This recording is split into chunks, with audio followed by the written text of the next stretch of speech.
Comics Plus, what's going on? Akasan here.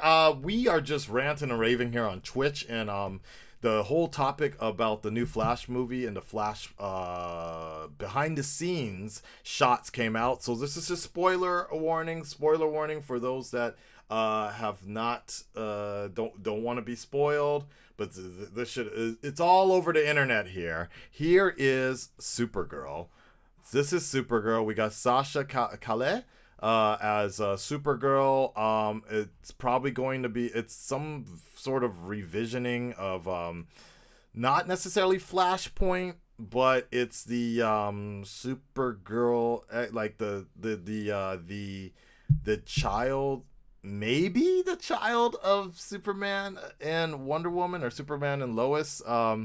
I'm not really familiar with this particular storyline, this girl right here. So that's the design that they're going for. Who knows what we're going to get into Flashpoint. I'm assuming Flashpoint. But the real conversation that I wanted to have here was the behind the scenes shots of my man himself, Michael Keaton,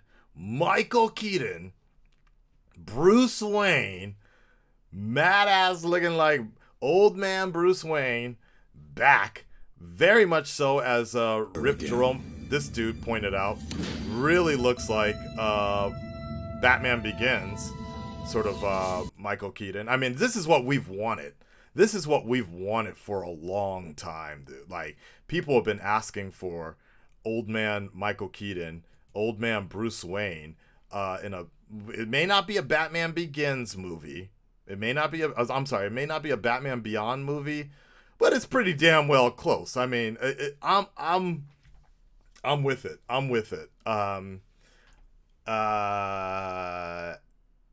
Could it have been closer if they cast what's his Negan dude, right?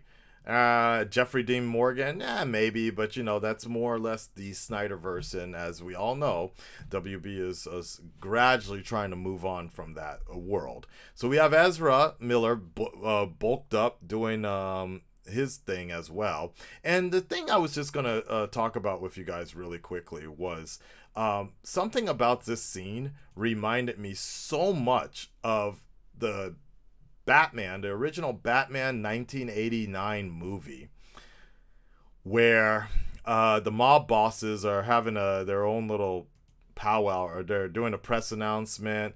Joker shows up. We got old man Bruce Wayne. Look how young he is, man. Look at this guy, dude. Look at this guy. It's so crazy when you look at these two. And the thing I realized, here's the thing. So there's him now. And that's him, way back in the day, back in 1989. And the thing I realized is a good amount of these WB fans have never even seen this movie, Batman, the original Batman, 1989. Like, there is a huge, and I think the thing that I wanted to just talk to you guys about really quickly today was just the cultural impact of Batman 1989. Like, the most of a superhero movie we had around that time was Superman. And even that, I mean, as legendary as it was, as good as it was, the impact of the bat symbol, the classic black with the yellow oval, I remember as a kid just seeing how structurally advertising and comic book movies changed after that. Because like I said, we didn't have that much going off of anything at that moment in time. But when Batman 1989 came out, and Jack Nicholson was the Guinness World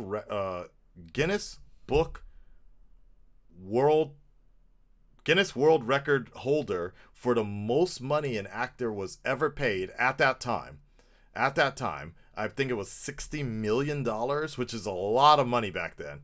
Don't quote me on that, but I'm pretty sure it was $60 million, which was like the most money any actor had ever been paid ever at that time to play the Joker. And Michael Keaton, who was like essentially kind of an unknown, was a comedic actor at that time. We didn't have the internet back then, so it was just like, what? People were doubting Michael Keaton. you know, in small little circles, but it was never widespread, as you know, there were no hashtags back then. Not my Batman or something like that, right?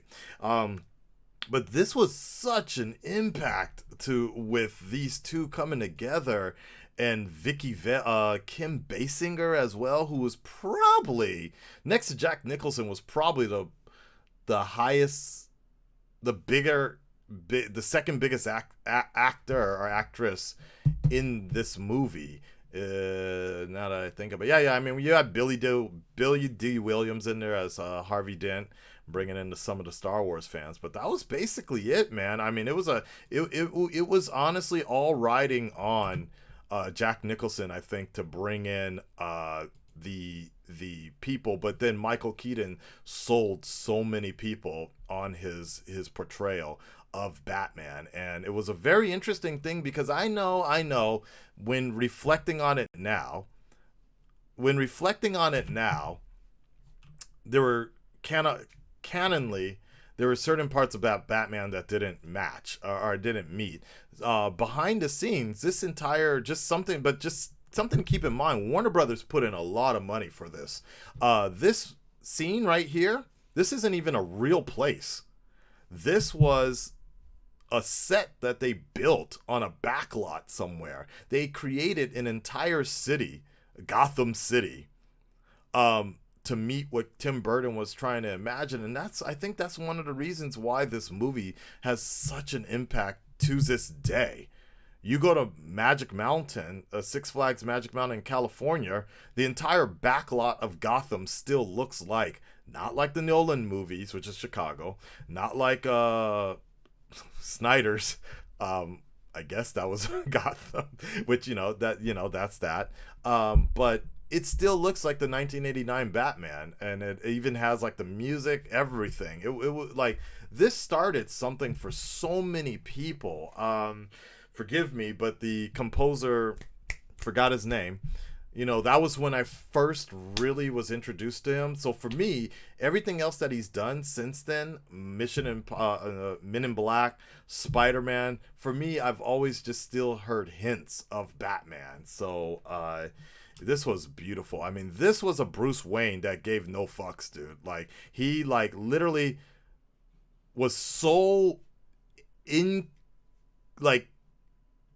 captivated by, look at that, this dude just took a bullet to the shoulder, or a bullet grazed him, right?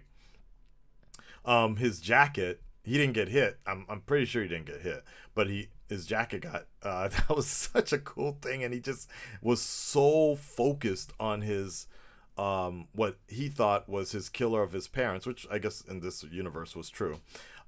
He knew who this was, and he knew what was going on. It's so crazy, man, how well done this movie really is. Yeah, as I said, there's little points here that, he's like, get off me, bitch, I'm focused.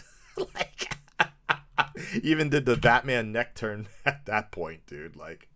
There was some good stuff in here, man. So I don't know. I just wanted Danny Elfman, thank you.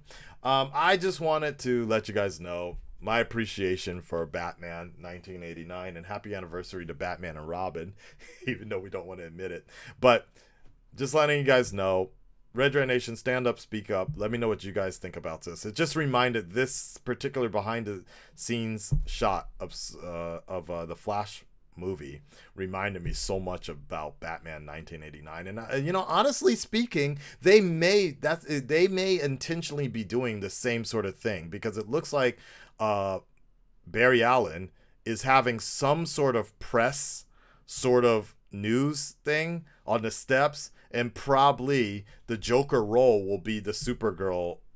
I don't know, something might happen. I'm pretty damn sure they're trying. That's exactly what they're trying to emulate. But they can't build a fake set anymore. They're just gonna use London. All right. Let me know what you guys think. I'm out.